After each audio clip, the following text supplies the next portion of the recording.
තෙරුවන් සරණයි. සතිපට්ඨාන දේශනා මාලාවේ ඊළඟ දේශනය තමයි අපි අද අරගෙන එන්නේ සංස්කාර සහ විඥාන ස්කන්ධය පිළිබඳව දෙකම එකට කතා කරන්න ඕනි කියලා හිතුණා. ඉතින් අපි මේ සංස්කාර සම්බන්ධයෙන් කතා කරාම මේ ගොඩාක් වෙලාවට සංස්කාර කියලා කියන්නේ අපි චේතනාත්මකව යමක් සිද්ධ කරනවා කියන එක.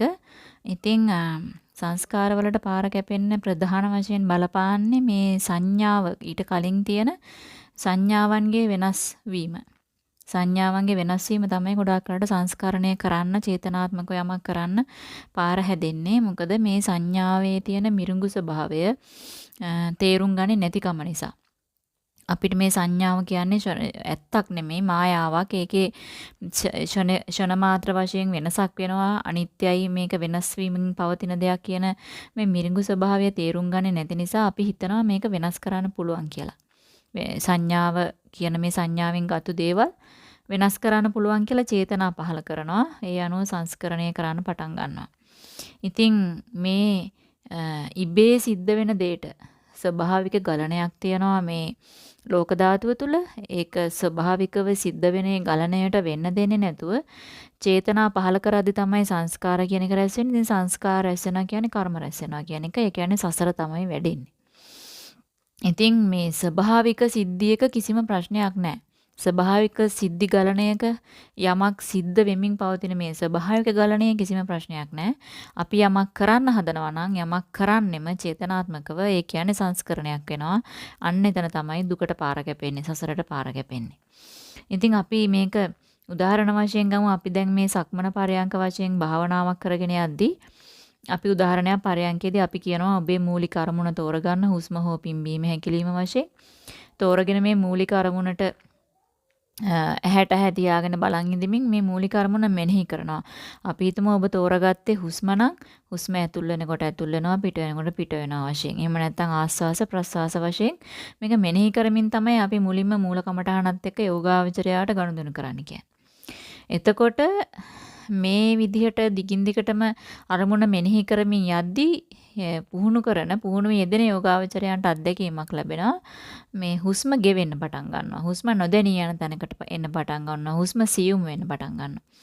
අන්න එතකොට මේ මෙනෙහි කරන්න නම් යමක් වෙන් වෙලා තියෙන්න බෑ. යමක් නෝට් කරන්න වෙන් වෙන්න ඕනි. සමස්තයෙන් වෙන් වෙන්න ඕනි. එතකොට මේ හුස්ම ගෙවෙන්න පටන් ගන්නකොට මේක ආස්වාසයද මේක ප්‍රස්වාසයද කියලා මේ සමස්තයෙන් වෙන් කරලා හඳුනා ගන්න බැරි විදිහට මේ දෙක එකට මික්ස් වෙනවා වගේ දැනෙනවා. ඒ කියන්නේ මේ හුදු හුස්මක් යම් කිසි විදිහකට හුස්මක් සිද්ධ වෙනවා. හුස්ම ගැනීමේ ක්‍රියාවලියක් සිද්ධ වෙනවා කියලා තේරෙනවා. මේක වෙන් කරලා හඳුනා ගන්න බැරි වෙනවා. එතකොට වෙන්නේ අර මෙනෙහි කරන එක නතර වෙලා ඉබේ මේක සිද්ධ වෙන තැනට එනවා.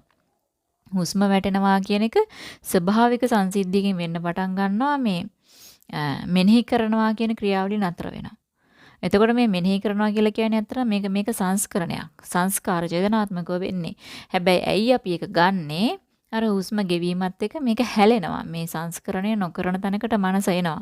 එතකොට අපි මේ දැන් මුලින්ම මේ කය සම්බන්ධ අරමුණක් නෙමේ අරගන්නේ. ඉන්ද්‍රිය පටිපද්ද ඉන්ද්‍රිය සම්බන්ධ වෙන අරමුණක් නෙමේ අපි මේ ඉස්සරහින් තියාගන්නේ හුස්ම හෝ පිම්බීම හැකිලිම විදිහට. එතකොට මේ ඉන්ද්‍රිය සම්බන්ධ මේ කය සම්බන්ධ ඇස කන නාසය දිව කය කියන මේ ඉන්ද්‍රිය සම්බන්ධව හැම දෙයක්ම එන්නේ සංස්කරණයකට යට වෙලා නත් වෙලා තමයි එන්නේ. එතකොට අපි දැන් මේ පරයන්කේදී මේ හුස්ම අපි මුලින්ම මෙනෙහි කරන්න ගත්තාම මේ ඉස්සරලා අපි මෙනෙහි කරනවා ඒක මේ සංස්කරණය කරමින් ඊට පස්සේ හුස්ම ගෙවෙන්න පටන් ගන්නවා. ඊට පස්සේ මෙනෙහි කිරීම ටික ටික නතර වෙනවා.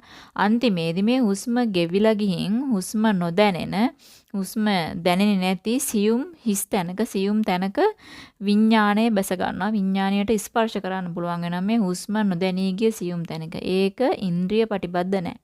ඒක ඉන්ද්‍රියන්ට සම්බන්ධ නැති අතීන්ද්‍රිය දෙයක්. ඉන්ද්‍රියන්ට ගෝචර නොවන. එතකොට මෙතනදී මේ ඉන්ද්‍රිය පහෙන් ඇස කන නාසය දිව කයෙන් ගන්න අරමුණු නෑ මෙතනදී. එහෙම අරමුණක් නෙමෙයි එතන තියෙන්නේ. ඒ හුස්ම ගෙවුණු තැන ඒ හිස් තැන ඇස කන නාසය දිව කයෙන් ගන්න අරමුණකට නෙමෙයි විඥානය ඒ වෙලාවේ බැහැගෙන තියෙන්නේ. එතකොට ඒ අත්දැකීම අපි යෝගාවචරය ටික ටික තහවුරු කරගන්නයි උත්සාහ කරන්න ඕනේ. මොකද ඒ තැනදී සංස්කාර නැහැ. යමක් සංස්කරණය කරන්නේ නැහැ. අපි අලුතෙන් දෙයක් කරේ නැතිනම් මෙතනදී නීවරණ ධර්ම වලින් බලපෑමක් ආවේ නැතිනම් මෙතන චේතනාත්මක යමක් සිද්ධ වෙන්නේ නැහැ. අර හිස් තැනට තමයි සම්බන්ධ වෙලා ඉන්නේ විඥාණය.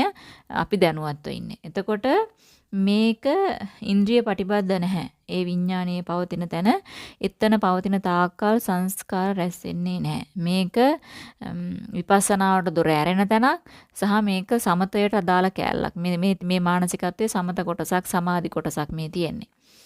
එතකොට අපි දැනගන්න ඕනි මේ තැන මේ හිස් තැනට ආවට පස්සේ මේ හුස්ම නොදැනෙන තැනට ආවට පස්සේ මේක නැවත නැවත උපයන්න සහ මේක වශී කරගන්න මේක තහවුරු කරගන්න අපි මුලින්ම උත්සාහය ගන්න ඕනි. ඉතින් මෙතනදී මේ තැනට ආවට පස්සේ භාවනා කරන්න දෙයක් නෑ. මේක භාවනාව කෙරෙන තැනක්. කෙරෙන තැනකට එනවා. අපි මුලින්ම භාවනා කරන්න සංස්කරණය කරමින් චේතනාත්මකව කරන්න තමයි බැසගන්නේ. මෙතෙන්ට ආවහම භාවනාව කෙරෙන තැනකට එනවා. ඉතින් අපි ගොඩක් වෙලාවට මෙතනදී තියෙනවා ප්‍රශ්නයක් යෝගාවචරයා මේ සංස්කාර නැති තැනක් කලින් අත්දැකලා නැති නිසා ගොඩාක් වෙලාවට යෝගාවචරයා මෙතනදී බය වෙන්න ඉඩකඩ තියෙනවා. මෙතනදී ප්‍රශ්නයක් හදාගන්න ඉඩ තියෙනවා. මේ தත්ත්වය මොකද්ද කියලා හොයන්න ඉඩ තියෙනවා. මෙතනදී ගැස්සෙන්න ඉඩ තියෙනවා. සැක කරන්න ඉඩ තියෙනවා. මොකද මේ අපිට මේක පුරුදු නෑ. අපිට පුරුදු සංස්කරණය කරලා සංස්කාර රැස් කරලා යමක් චේතනාත්මක කරලා අපිට පුරුදු. එතකොට අපි අරමුණකට බැඳිලා ඉන්න තාක්කල් අපි ඉන්නේ සංස්කාර කරමින් තමයි රැස් කරමින්. එතකොට මේ දැන් අරමුණක් ගෙවිලා ගිහිල්ලානේ. අරමුණක් නැති තැනකදනේ අපි මේ தত্ত্বය දැන් මේ ඉන්නේ මේ විඥානය බැහැගෙන අරමුණක් නැති තැනක. එතකොට එතනදී සංස්කරණයක් නැහැ වෙන්නේ නැහැ. සංස්කාර රැස් වෙන්නේ නැහැ. ඉතින් ඒක හරි අලුත් අත්දැකීමක් වුණාම යෝගාවචරය ගොඩාක් වෙලාවට මෙතනදී බය වෙනවා මේක සැක කරනවා සමහරවිට ආපස්සට එනවා. ඉතින් මේක නැවත නැවත පරයන්කේදී පුරුදු කරාම මේක සක්මනේදීත් ගන්න පුළුවන් කියලා යෝගාවචරයට දැනෙනවා. කලාතුරකින් එක දිගට අඛණ්ඩව භාවනා කරන යෝගාවචරයෙකුට එදිනදා වැඩවලදීත් මේක ස්පර්ශ කරන්න පුළුවන්. මේ තැනට යන්න පුළුවන් තත්ත්වේ එනවා. ඉතින් සාමාන්‍යයෙන් ලොකු සාංශ සඳහන් කරනවා මේ තැනදී මේ හුස්ම ගෙවෙන තැනදී මේකත් එක ඉස්සරහට සාදරව යන්න නම් ඒ වෙනකොට එයාගේ සීලය හොඳ ශක්තිමත් තැනක තියෙන්න ඕනේ. කුකුස් නැති වෙන්න ඕනේ. හිත විපිරිසර නොවෙන්න ඕනේ. එයාට තහවුරුකමක් තියෙන්නේ තමන් මේ ආපු ගමන ගැන. එතකොට එයාට මේක අදහාගෙන ඉස්සරහට යන්න පුළුවන් හැකියාව ඇති වෙනවා. ඉතින් මේ තැනදී සමහර වෙලාවට යෝගාවචරයට නිකන් බෑග්ග්‍රවුන්ඩ් එකෙන් වගේ සිතුවිලි ඇවිල්ලා යනවා පේනවා. ශබ්ද ඇහිලා යනවා පේනවා. එක එක කයේ දැනීම් වේදනා ඇවිත් යනවා පේනවා දැනෙනවා යාට. නමුත් ඒවට අහු වෙන්නේ ඒවත් හැවරෙන්නේ නැහැ මනසේ.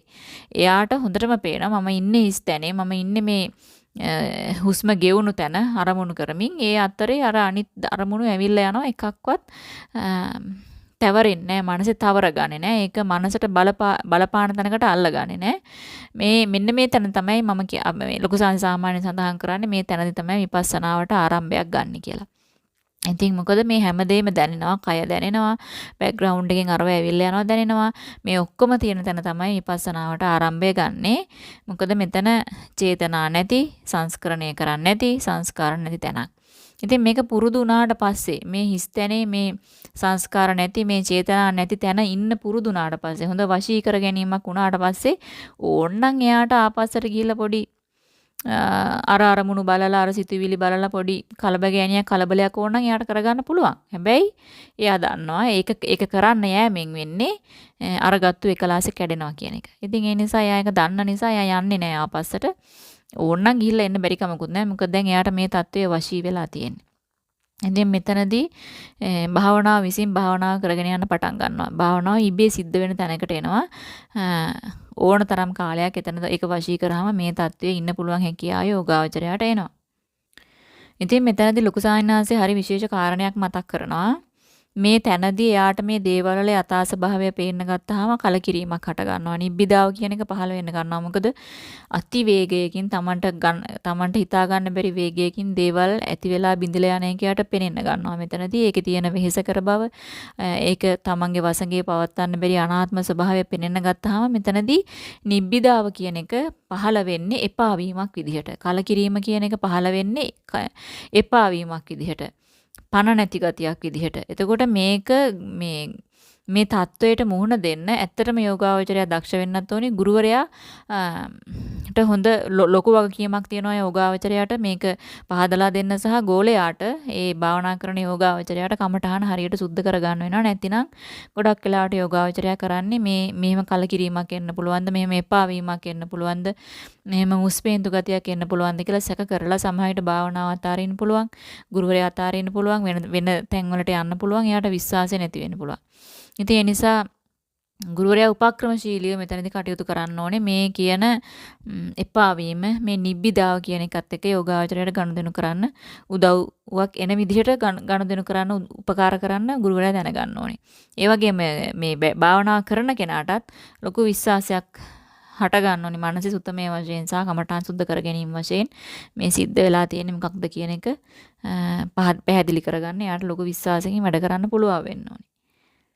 ඉතින් මේ කියන අභියෝගයට යෝගාවචරයට මුහුණ දෙන්න පුළුවන් වුණොත් එයාට මේ සංස්කාරයන් සංඥාවන් කියන ඒවායේ වෙනස් වෙන ස්වභාවය, ඒවා වේගෙන් ඇති වෙලා නැති වෙලා යන හැටි, ඒක දුකක් වෙන හැටි, ඒක අනාත්ම ස්වභාවය එයාට හොඳට පේනෙන්න ගන්නවා. පෙනීම හරහා ඒවා දැනීම හරහා තමයි එයාට ඒක වැටහෙන්නේ. මේ ටික තේරුම් ගත්තට පස්සේ එයා ගොඩාක් වෙලාවට දේවල් වලට සිද්ධ වෙන්න ඉඩ හැරලා ඔහේ බලන් ඉන්න මානසිකත්වයේ ගොඩාක් වෙලාවට එදිනදා ජීවිතෙත් එනවා. ගොඩාක් වෙලාවට දේවල් වෙනස් කරන්න යන්නේ නැහැ. දේවල් වලට වෙන විදිහට වෙන්න ඉඩ හැරලා අර තැනේ හැටියට ඇනේ ගහගෙන පාඩුවේ ඉන්න වගේ ඒ වගේ මානසිකත්වයකට යෝගාචරයේ මනස එනවා. දේවල් වලට ඉන්වෝල්ව් වෙන්න යන්නේ නැහැ වැඩිය. ඔය ස්වභාවිකව සිද්ධ වෙන දෙයට වෙන්න ඉඩ හැරලා ඉන්නවා. ඉතින් මට මතකයි එක දැනක ලොකු සහන් සඳහන් කරනවා මේ සංස්කාර කිරීමේ අපි මේ සංස්කාර නැති තැනකටනේ මනස අරන් යන්න හදන්නේ. ඒකට බුදුරජාණන් වහන්සේ දීලා තියෙනවා අපිට ක්‍රියාපටිපාටියක්. ඒකට තමයි අපි ආර්ය අෂ්ටාංගික මාර්ගය කියන්නේ. එතකොට මේ සංස්කාර නැති තැනකට මනස අරන් යන්න භාග්‍යවතුන් වහන්සේ දීපු මේ ආර්ය අෂ්ටාංගික මාර්ගය කියන ක්‍රියාපටිපදාව තමයි ලෝකේ සංස්කාර අඩුම ක්‍රියාවලිය. ආර්ය අෂ්ටාංගික මාර්ගය කියන්නේත් සංස්කාරම තමයි. හැබැයි සියලුම සංස්කාර අනිත් සංස්කාරات එක බලපුවාම සංස්කරණයන් චේතනාත්මක දේවල් සිද්ධ වෙන අඩුම තැන. බලපෑම අඩුම තැන. ඒ නිසා භාගතුන් වහන්සේ මේක අනුමත කරලා තියෙනවා. ඒකෙන් අපි සංස්කාර නැති තැනකට අපේ මනස අරන් යන්න පුහුණු වෙනවා. ඉතින් මෙන්න මේ විදිහට සංස්කාර නැති තැනකට මනස ආවට පස්සේ මේ හුස්ම නොදැනෙන තැනට මනස ගියාට පස්සේ මේ ස්තැනට ගියාට පස්සේ දැන් තව දුරටත් විඥාණයට පවතින තැනක් නැති වෙනවා. එතකොට විඥාණය පොඩ්ඩක් කොටු වෙන්න පටන් ගන්නවා බොහොම පුංචි සීමාවක. මොකද මේ අපි මේ දැන් විඥාණය මායාවක් කියලානේ භාග්‍යවතුන් වහන්සේ මායාකාරයක් විදිහටනේ විග්‍රහ කරන්නේ. විඥාණය කවදාවත් කැමති නෑ විඥාණය විසින් විඥාණය තේරුම් ගන්නවට. නමුත් අපි මේක තේරුම් ගන්න සිත විසින් සිත තේරුම් ගත තැනකට මනස එනවා. නමුත් කවදාවත් මේ විඥාණය කැමති නෑ එයාට යාව මුණ දානවට. ඉතින් ඒ නිසා එයා හැම වෙලාවෙම අපිව උගලකට අහු කරගෙන අපිව මායාවක පටලවගෙන අරන් යන තමයි බලන්නේ. එතකොට මෙතෙන්ට එනකන් මේ රූපය කියන්නේ මොකක්ද කියලා දැනගෙන රූපයෙන් මනස නිදහස් කරගෙන, වේදනා කියන්නේ මොකක්ද කියලා දැනගෙන ඒකෙන් මනස නිදහස් කරගෙන, සංඥා සංස්කාර කියන්නේ මොකක්ද කියලා දැනගෙන ඒවා ගෙවාගෙන ඇවිල්ලා තමයි අපි මේ අන්තිමට විඥානය කියන සතා කොටු කරන්නේ. මොකද යාව අවබෝධ කරනවා කියන එක, යා තේරුම් ගන්නවා කියන එක හරිම අමාරු වැඩක්. එතකොට මෙතනදී මේ විඥානය කියන එක පුංචි සීමාවකට කොටු වෙනවා. අන්න එතනදී විඥානය මූණට මූණ දාලා කටයුතු කරද්දී ඔන්න තේරෙන ගන්නවා මේකෙත් තියෙන්නේ හරයක් නැති දෙයක්. මේකෙත් තියෙන්නේ වෙනස් වෙන දෙයක් වේගයෙන්. ඒක දුකටමයි හේතු වෙන්නේ. මට වසංගය තියන්න පුළුවන් තත්වයක් නෙමෙයි කියලා වැටහෙන්න ගන්නවා. ඒ වගේ මේ විඥානේ හට ගන්න හේතු ටික යෝගාවචරයට පේන්න ගන්නවා. එතකොට මේ හේතු වල ස්වභාවයත් අච්චරයි. ඉතින් අනිත්‍ය දුක්ඛ අනාත්මයට යටත් හේතු වලින් යමක් හට ගන්නවා නම් ඒකත් අනිත්‍ය දුක්ඛ අනාත්මම තමයි කියලා අනුමාන වශයෙන්, ණය විපස්සනා වශයෙන් උත් වැටහෙන්න පටන් ගන්නවා. ඉතින් මේ විදිහට මේ විඥාණය කියන්නේ මොකක්ද? ඒකේ මර උගලට අහුවෙන්නේ නැතුව කටයුතු කරන තැනට තමයි භාගතුන් වහන්සේ මේ සතිපට්ඨාන භාවනා ක්‍රමේදී ක්‍රමානුකූලව යෝගාවචරයේ මනස අරන් එන්නේ. රූපය ගෙවම් කරලා වේදනාව සංඥා සංස්කාර ගෙවම් කරලා අන්තිමට විඥානය පුංචි සීමාවකට කොටු කර ගන්නවා. එතකන් ඒ එහෙම නොකරන තාක්කල් එයාව තේරුම් ගන්න, එයාව අවබෝධ කරන්න, එයාව කොටු කරගෙන එයාව දකින්න අපිට යන්න අමාරුයි. එයා ඒ තරම් මායාකාරී, විඥාකාරී. ඉතින් ඔය තමයි මේ සතිපට්ඨාන සූත්‍රයේ මේ ධම්මානුපස්සනා කොටසේ තියෙන මේ කන්දපප්පේට අදාළ පොඩි කොටසක් මම විස්තර කරේ. යෝගාවචරයට උදව් වෙයි කියලා හිතලා. ඉතින් ඔහොම ගමනක තමයි යෝගාවචරය එන්නේ මේ මුල ඉඳලම කායානුපස්සනා කොටසේ ඉඳලා ඉතින් ධම්මානුපස්සනා කොටසේ කන්ද පබ්බ කොටසේ එච්චරයි මම කතා කරන්න බලාපොරොත්තු වෙන්නේ. අපි ඊළඟ දේශනෙන් ඊළඟ කාරණේ ගැන කතා කරමු. තෙරුවන් සරණයි.